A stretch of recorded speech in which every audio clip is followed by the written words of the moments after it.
大家好，歡迎翻嚟焦點新聞台。今日呢單新聞真係令人下巴都要跌埋落地。有人膽粗粗帶住10萬元人民幣練功券，直接走入尖沙咀的匯豐銀行，企圖將依堆假到不能再假的偽鈔存入銀行賬戶。各位，唔係我講笑，係真實發生喺2026年4月13日，就係今日上午的事。究竟呢件事係點發生？練功券係乜嘢東西？點解年年都有人以為可以得手？今日焦點新聞台就帶大家由頭到尾逐一拆解。好，首先俾大家感受一下今日呢幕場景有幾震撼。2026年4月13日上午10時13分，尖沙咀彌敦道82至84號的匯豐銀行，本來係一個普通工作天的早晨，職員準備開始一天工作，市民排隊等辦業務，一切如常。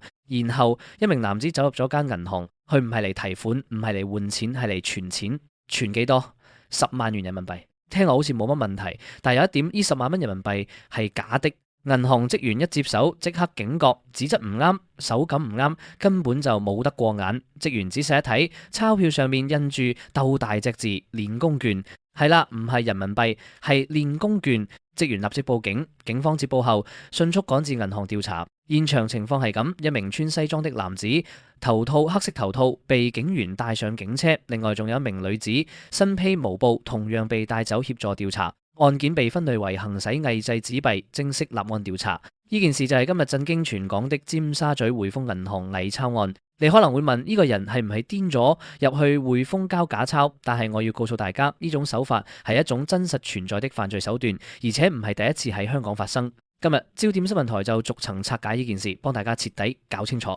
我哋再仔細講翻今日嘅事件經過。2026年4月13日星期一係一個普通工作日的上午10時13分，地點係尖沙咀彌敦道82至84號的匯豐銀行分行。一名男子西裝打扮，表面上係一個正常的銀行客戶，佢走到櫃台表示要存入人民幣現金，金額係10萬元。對銀行職員嚟講，存現金係日常工作，本來冇乜問題。不過當職員接過呢疊鈔票，立刻感覺到唔對勁，手感唔啱，紙質同正常人民幣有明顯分別。職員細心一看，只見鈔票上清楚印住練功券字樣，呢3個字係啞蛋。職員立即啟動銀行內部的保安程序，同時報警求助。警方在極短時間內到場展開調查。現場呢名男子當場被捕，穿着西裝但頭部被套上黑色頭套，被帶上警車。陪同到場的仲有一名女子，相信係同行人士，身披毛布被帶走配合調查。調查資料顯示，涉案金額係10萬元人民幣，面額的練功券份量唔輕，係大批量的偽鈔。案件正式以行使偽製紙幣罪立案，交由相關部門深入追查。究竟呢名男子係獨自行事，定係背後有犯罪組織？呢批練功券從何而嚟？係佢一個人的偽鈔，定係整批？目前警方調查仍在進行中，詳情有待進一步披露。但可以肯定的係，呢次犯罪行動係在最短時間內被識破，並即時被捕，完全係搬起石頭砸自己的腳。練功券係乜嘢？假中假，呃人神器。好，講完事件，好多人可能都想問呢，練功券究竟係乜嘢？點解有人以為可以用嚟呃人？讓焦點新聞台幫大家解構呢個神秘物件。練功券全名係銀行練功專用券，另外亦叫出納點鈔專用紙或者點鈔券。顧名思義，係專門供銀行工作人員練習點鈔技能時使用的道具，唔係真正的貨幣，係完全唔可以流通的。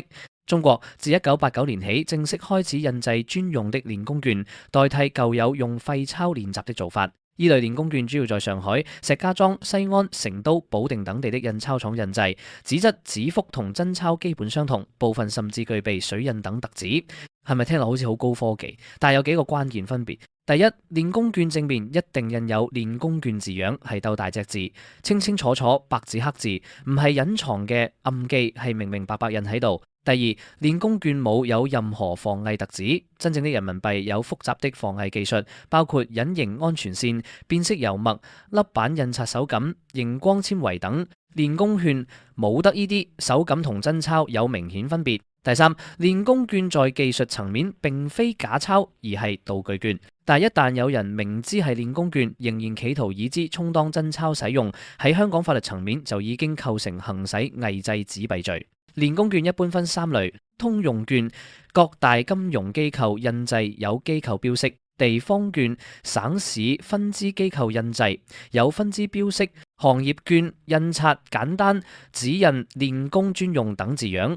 因為練功券印刷精美、品種多樣，除人民幣版本外，甚至有多國外幣版本，存量有限，部分甚至係收藏家的目標。但係在香港，私下持有或使用此類仿真貨幣係違法行為，有可能因此惹官非。更加離譜的係，已經有不止一單案例係騙徒利用練功券去呃人，大批量排疊整齊，表面放一層真鈔，底層全係練功券。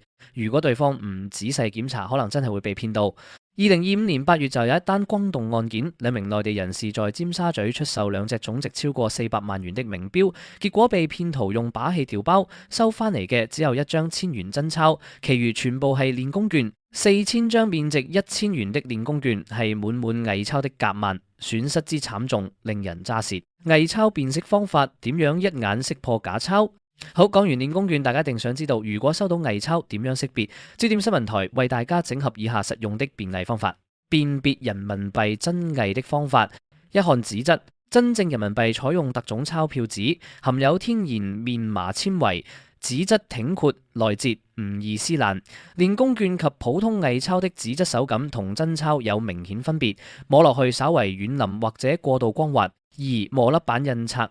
真鈔採用郁版印刷技術，喺毛澤東頭像、國徽、面額數字等位置摸落去有明顯凸起手感，用手指輕掃會感覺到紋路。練功券及偽鈔大多係平板印刷，摸落去係平的。三、看安全線，真正人民幣內藏金屬安全線，熒光可見，線上印有面值數字。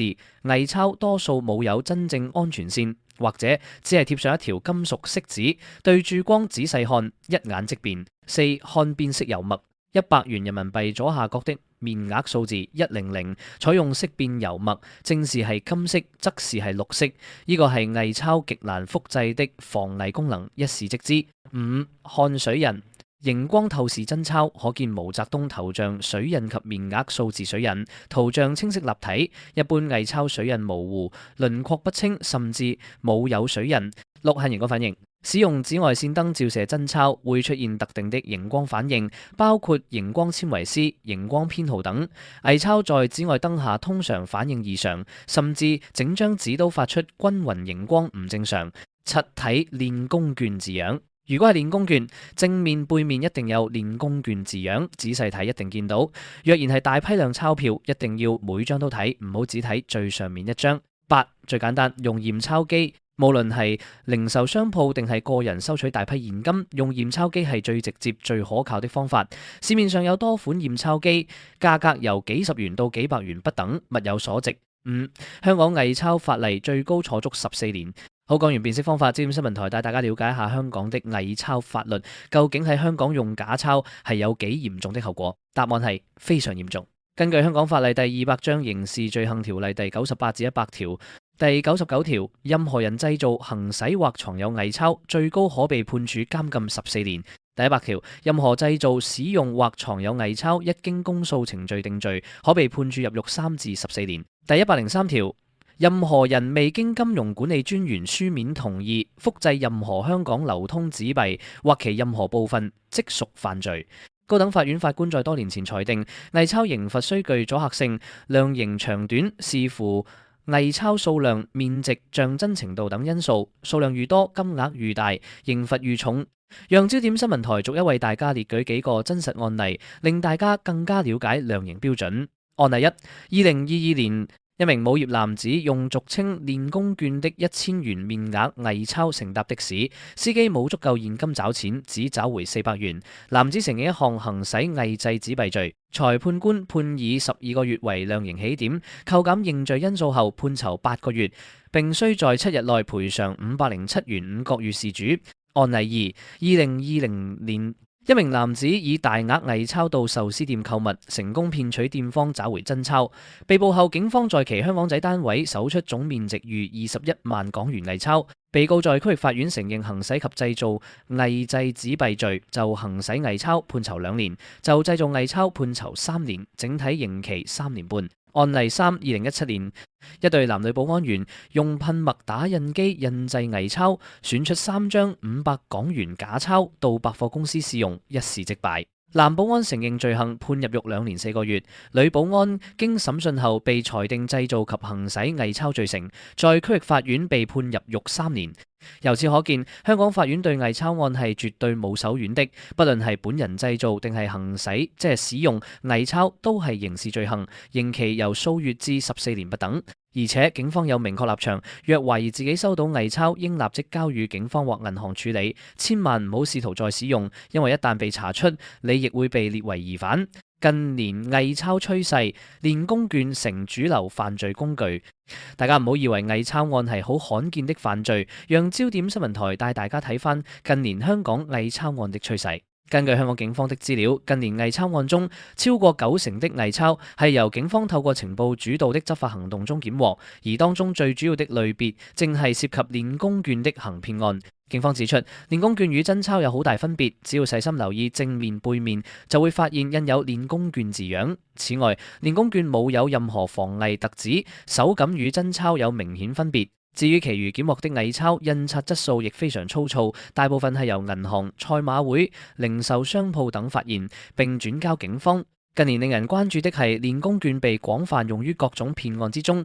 手法一：名錶交易調包。2025年8月，兩名內地男子在尖沙咀出售2隻合共價值約450萬元名錶，被騙徒以夾萬機關調包，名錶被取走。換來的只有1000張面值1000元的練功券，損失慘重。手法二：直接存款入銀行。就如今日的案例，犯罪分子直接帶同大量練功券入銀行，企圖存款，既已渾水摸魚通過審查，但係銀行職員接受過專業訓練，基本上係難逃法眼。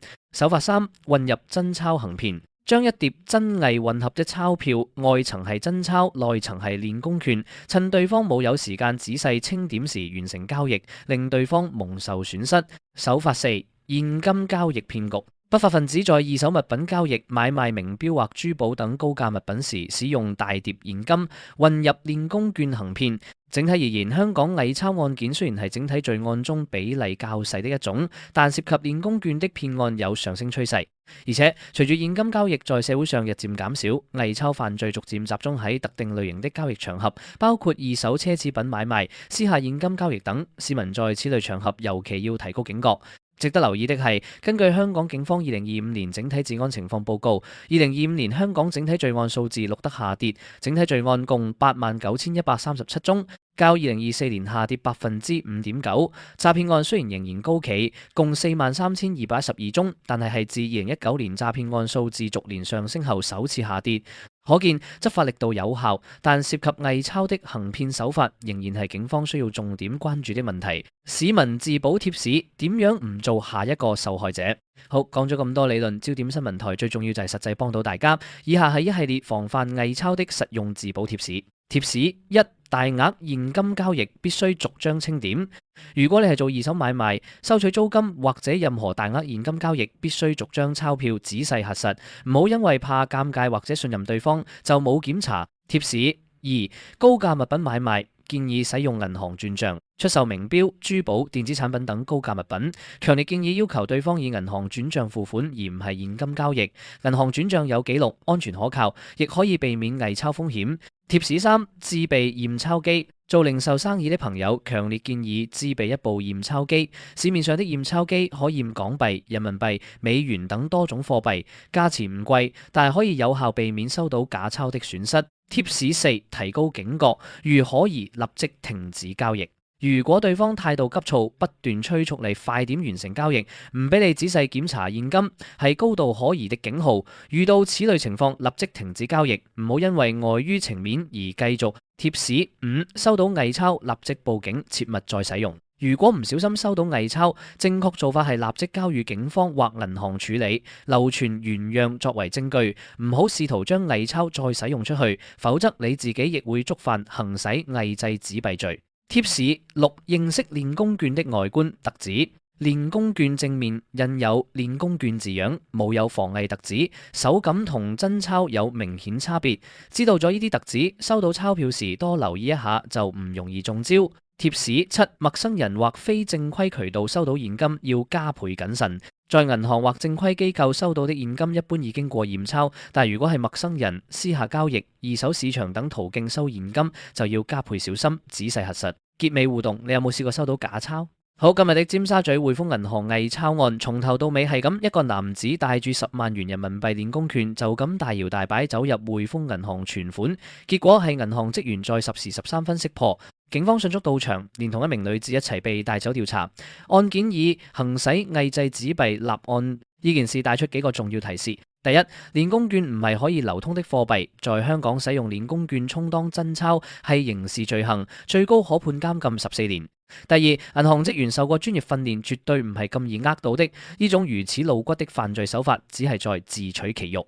第三，市民在現金交易時要保持警覺，尤其係高價物品買賣，一定要逐張核實，建議轉用銀行轉賬。第四，收到偽鈔要立即報警，千萬唔好自行再使用，否則自己亦會觸犯法律。焦點新聞台關心的唔單係今日呢件事，係每一位香港市民的切身利益。偽鈔問題雖然比唔上網絡詐騙咁複雜，但一旦中招，損失同後果同樣嚴重。希望今日呢條片能夠幫到大家提高警惕。各位，如果你曾經試過收到假鈔，或者有任何相關的親身經歷，歡迎喺下面留言分享。你有冇試過懷疑手上嘅鈔票係假的？你係點樣處理的？大家交流一下，互相提點。焦點新聞台需要的就係你的支持。如果今日呢條片有幫助，記得幫我哋點讚、訂閱、打開小鈴鐺。咁我哋每次有新片出，你就可以第一時間收到通知。有任何想法都可以喺下面留言。焦點新聞台每一條留言都有細心閱讀。我哋下一條片再見。